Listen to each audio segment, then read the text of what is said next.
नमस्कार दोस्तों, स्वागत है आपका एक और नए वीडियो में। तो चलिए शुरुआत करते हैं आज के वीडियो की। एक गांव में एक सेठ रहता था। उसके दो बेटे थे। एक का नाम था राम और दूसरे का नाम था गोपाल। राम, जो सेठ का बड़ा लड़का था, वह अपनी छोटे भाई गोपाल से अंदर ही अंदर ईर्ष्या रखता था। ईर्ष्या का कारण धन संपत्ति नहीं, बल्कि घर परिवार और नगर के लोगों से मिलने वाला मान सम्मान और प्रेम था। सेठ भी अपने छोटे बेटे गोपाल पर ज्यादा भरोसा करता था। वह व्यापार से संबंधित महत्वपूर्ण काम को गोपाल पर ही सौंपता था। साथ ही व्यापार और घर के महत्वपूर्ण निर्णय में छोटे बेटे की राय को बहुत ज्यादा महत्व दिया जाता था। नगर के अन्य लोग और छोटे मोटे व्यापारी जिनके सेठ के साथ अच्छे संबंध थे, वह सेठ के बाद उनके छोटे बेटे गोपाल पर ही ज्यादा भरोसा करते थे और उसके साथ ही लेन देन और व्यापार करना पसंद करते थे। समाज और नगर के लोगों के बीच गोपाल की एक सकारात्मक छवि थी। लोग उसे एक ईमानदार और बुद्धिमान व्यक्ति के रूप में देखते थे, लेकिन बड़े भाई राम को छोटे भाई की इतनी लोकप्रियता से जलन होती थी। वह सोचता था कि बड़ा तो मैं हूं, इस नाते ज्यादा सम्मान मुझे मिलना चाहिए। घर में मेरी बात को ज्यादा महत्व दिया जाना चाहिए और पिताजी और अन्य व्यापारी यों को भी व्यापार के बारे में मुझ पर ज्यादा भरोसा दिखाना चाहिए। लेकिन उसके साथ ऐसा कुछ भी नहीं हो रहा था। कभी कभी वह ये भी समझने की कोशिश करता था कि मेरे छोटे भाई में ऐसी कौन सी विशेषताएं हैं जिनकी वजह से उसे घर परिवार और समाज में इतना मान सम्मान मिलता है और मुझसे ज्यादा महत्व दिया जाता है। लेकिन उसे कभी भी अपने इस प्रश्न का समाधानात्मक उत्तर नहीं मिल पाया। इसकी वजह से उसके अंदर का यह गुस्सा छोटे भाई के प्रति नफरत में बदलता जा रहा था। एक दिन उसने अपनी यह परेशानी अपने एक नजदीकी मित्र को बताई। मित्र समझदार था और सेठ के बेटे का शुभचिंतक भी था। उसने कहा, मेरे पास तो तुम्हारी इस समस्या का कोई हल नहीं है, लेकिन मैं एक ऐसे व्यक्ति को जानता हूं जो तुम्हारी परेशानी जरूर दूर करेंगे। बस तो कल सुबह मेरे साथ चलना। सुबह होते ही वह युवक सेठ के बेटे को लेकर नगर के बाहर स्थित पहाड़ी की तरफ चल पड़ा। पहाड़ी ऊंची और रास्ता मुश्किल था। दोनों काफी देर तक चलने के बाद उस पहाड़ी के शिखर पर पहुंच जाते हैं। उस पहाड़ी के शिखर पर उन्हें एक छोटी सी कुटिया दिखाई देती है। उस कुटिया को देखते ही वह युवक सेठ के बेटे राम से कहता है, यहाँ पर एक महात्मा जी रहते हैं। वह बहुत ही बुद्धिमान और ज्ञानी इंसान है। जो भी इनके पास आता है वह अपनी समस्या का समाधान जरूर पाता है। तुम भी उनके समक्ष अपनी सारी मानसिक व्यथा कह देना, तुम्हें तुम्हारे प्रश्नों के उत्तर जरूर मिल जाएंगे। इसके बाद दोनों कुटिया के अंदर चले जाते। कुटिया के अंदर महात्मा जी ज्ञान की अवस्था में बैठे हुए थे। दोनों के अंदर आते ही महात्मा जी अपनी आंखें खोलते हैं और मुस्कुरा के उन दोनों के आने का कारण पूछते हैं। वह दोनों महात्मा जी को प्रणाम करते हैं और फिर सेठ का बेटा राम अपनी परेशानी बताना शुरू करता है। वह कहता है, मुनिवर, हम दो भाई हैं, लेकिन मेरे छोटे भाई गोपाल को हर जगह मुझसे ज्यादा महत्व और मान सम्मान दिया जाता है। समाज और परिवार दोनों जगह उसे मुझसे अधिक काबिल समझा जाता है। पिताजी भी व्यापार के महत्वपूर्ण काम उसी को सौंपते हैं। वह सबकी नजरों में एक समझदार, बुद्धिमान और जिम्मेदार इंसान है और मैं एक नाकारा। इस वजह से मुझे मेरे छोटे भाई से जलन होने लगी है। लेकिन मुझे यह समझ में नहीं आ रहा कि मैं गलती कहां कर रहा हूं। मैं भी अपने छोटे भाई गोपाल की तरह समाज में मान सम्मान और इज्जत कैसे पा सकता हूं। सेठ के बेटे की पूरी बात को ध्यान से सुनने और समझने के बाद महात्मा जी ने कहना शुरू किया, समाज में जिन लोगों को दूसरे लोगों से मान सम्मान और इज्जत मिलती है, उनमें कुछ खास विशेषताएं और आदतें होती हैं, जिसकी वजह से वे भीड़ से हटकर अपनी एक अलग पहचान बना पाते हैं। आज मैं तुम्हें 15 ऐसी बातें बताऊंगा जिन्हें अगर तुम अपना लेते हो तो तुम भी समाज में अपनी एक अलग पहचान बना पाओगे और उचित मान सम्मान पा सकोगे। महात्मा जी ने बताना शुरू किया, पहली आदत, बेढंग तरीके से रहने वाले लोगों को समाज में कोई इज्जत नहीं देता। जो लोग साफ सुथरे, स्वस्थ और तंदुरुस्त होते हैं, उन्हें लोग एक अलग ही नजर से देखते हैं। इसीलिए सबसे पहले अपने व्यक्तित्व में सुधार लाने की कोशिश करो। हमेशा समय से नहाओ, धो और साफ सुथरे कपड़े पहनो। अपने दाढ़ी और बालों को अच्छी तरह से बना के रखो, क्योंकि सबसे पहली चीज इंसान का दिखावा ही होता है। कोई कितना भी ज्ञानी क्यों ना हो, लेकिन वह सही ढंग से और साफ सुथरा नहीं रहता है तो लोग उसे नजरअंदाज करना ही पसंद करते हैं और कोई भी ऐसे व्यक्ति की इज्जत नहीं करता। दूसरी आदत, किसी से भी मत डरो। अगर तुम सोच रहे हो कि समाज में अपनी इज्जत कैसे बढ़ाऊं, तो आज से ही किसी से भी डरना छोड़ दो। इसका मतलब यहाँ पर यह नहीं है कि तुम्हें किसी से भी लड़ जाना है या फिर दूसरों का सम्मान नहीं करना है। निडर होने का मतलब यह है कि खुद पर पूरा भरोसा रखो और गलत के सामने कभी मत झुको। अगर तुम्हें लगता है कि तुमने कुछ गलत नहीं किया तो सामने वाला कितना भी शक्तिशाली क्यों ना हो, तुम्हें उसके सामने झुकना नहीं है। यही है सच्ची निडरता।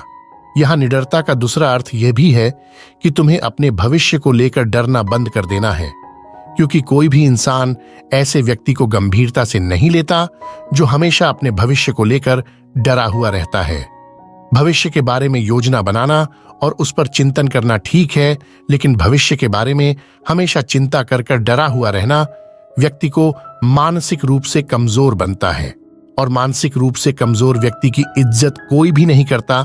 इसलिए तुम्हें भी निडर बनना है और समाज को यह दिखाना है कि तुम्हारे अंदर किसी भी चीज को लेकर डर नहीं है। तुम सत्य और न्याय के लिए हमेशा सच बोलने के लिए तैयार हो।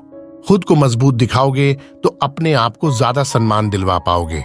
निडर लोगों का लोग खुद सम्मान करते हैं। तीसरी आदत, हर समय उपलब्ध रहना छोड़ दो। तुमने एक बात तो सुनी होगी, किसी भी जगह बार बार जाने से या फिर किसी के लिए हर समय उपलब्ध रहने से आदमी अपनी इज्जत खुद कम कर लेता है।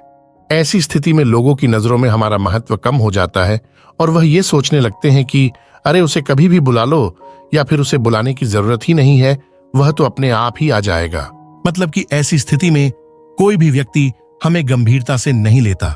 आज के समय में लोगों को थोड़ा इंतजार कराना बनता है, तभी वह हमारा सम्मान करते हैं। चौथी आदत, अपने जवान के पक्के बनो। समाज में कुछ ही लोग ऐसे निकलते हैं जो अपनी दी हुई जबान पर खरे उतरते हैं। अगर तुम सोच रहे हो कि समाज में अपनी इज्जत कैसे बढ़ाओ, तो अपने आप को ऐसा बनाओ कि लोग तुम पर तुरंत विश्वास कर सके। कहने का अर्थ यह है कि अपनी भी हुई जबान को हमेशा पूरा करो। अगर तुमने एक बार लोगों के सामने कुछ करने का वादा कर लिया तो बस कर लिया, अब तुम्हें काम करना ही है। लोग ऐसे व्यक्ति को मान सम्मान देते हैं और उसकी इज्जत भी करते हैं, ऐसा बनने की कोशिश करते हैं। पांचवी आदत, सामाजिक कार्यों में बढ़ चढ़कर हिस्सा लो। गांव या नगर के लोग हमें तब पहचानते हैं जब हम सामाजिक कार्यों में हिस्सा लेते हैं और वहां अपने काम के दम पर अपनी उपस्थिति दर्शाते हैं। समाज में अपना सम्मानजनक स्थान बनाने के लिए यह बहुत जरूरी है। यही वह मौका होता है जब हम सब लोगों की नजरों में आते हैं। लोग हमारे काम और व्यवहार से प्रभावित होते हैं और उनके मन में हमारे लिए इज्जत बढ़ती है। इसीलिए जब भी मौका मिले सामाजिक कार्य में हिस्सा जरूर लेना चाहिए। छठी आदत, बेझिझक जवाब। आज का दौर वह दौर है जहां कमजोर व्यक्ति को तुरंत दबाने की कोशिश की जाती है और एक बार दबने के बाद वह बार बार हम पर हावी हो जाते हैं। उन्हें देखकर दूसरे लोग भी हमारे साथ ऐसा ही करने की कोशिश करते हैं, जिससे लोगों के बीच हम एक मजाक बनकर रह जाते हैं। व्यक्ति को अपने साथ ऐसा होने से रोकना चाहिए। बेझिझक होकर जवाब दो ताकि सामने वाला व्यक्ति और दूसरे व्यक्ति यह समझ जाए कि यह व्यक्ति काबू में आने वाला नहीं है और वह तुमसे बेवजह उलझना बंद कर देंगे। आज के इस दौर में अपनी इज्जत खुद करवानी पड़ती है। सातवीं आदत, अपने समय का सदुपयोग करो। अगर तुम यह जानना चाहते हो कि अपनी एक अलग और शानदार पहचान कैसे बनाए, तो आज से ही अपने समय को बर्बाद करना छोड़ दो। हम में से बहुत से लोग ऐसे होते हैं जो अपने जीवन को इतने अनुशासन के साथ जीते हैं कि उनकी बराबरी करना मुश्किल होता है। यकीन मानो, हर व्यक्ति ऐसे इंसान का सम्मान करता है जो अपने जीवन को अनुशासन के साथ जीता है। लेकिन अगर तुम अपने समय को ऐसे ही बकवासबाजी, टाल मटोल और फालतू के कामों में बर्बाद कर रहे हो, तो कोई भी तुम्हें पसंद नहीं करेगा। इज्जत करना तो दूर की बात है, लोग तुम्हारे बारे में ताने मारेंगे और उल्टी सीधी बात करेंगे।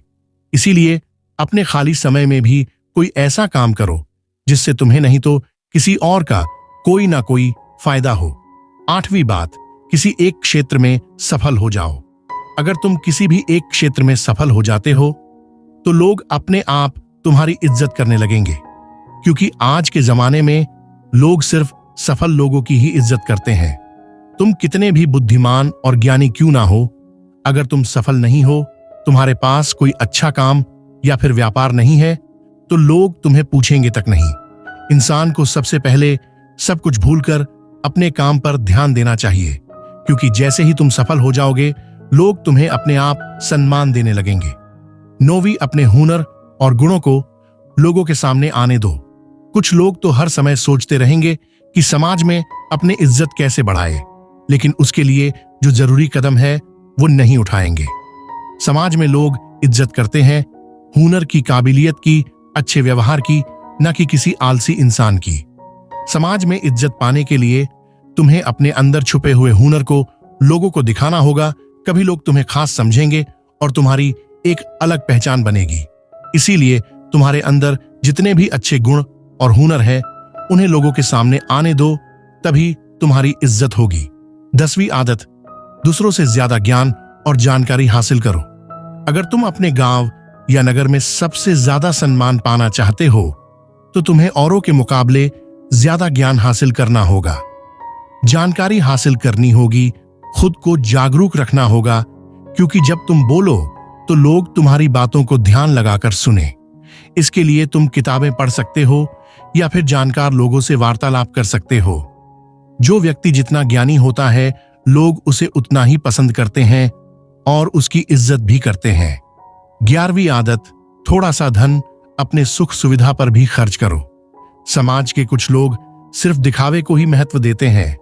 अगर तुम धन कमाकर उसे जमा करते रहोगे और सुख सुविधा पर खर्च नहीं करोगे, तो लोग तुम्हें कंजूस कहेंगे।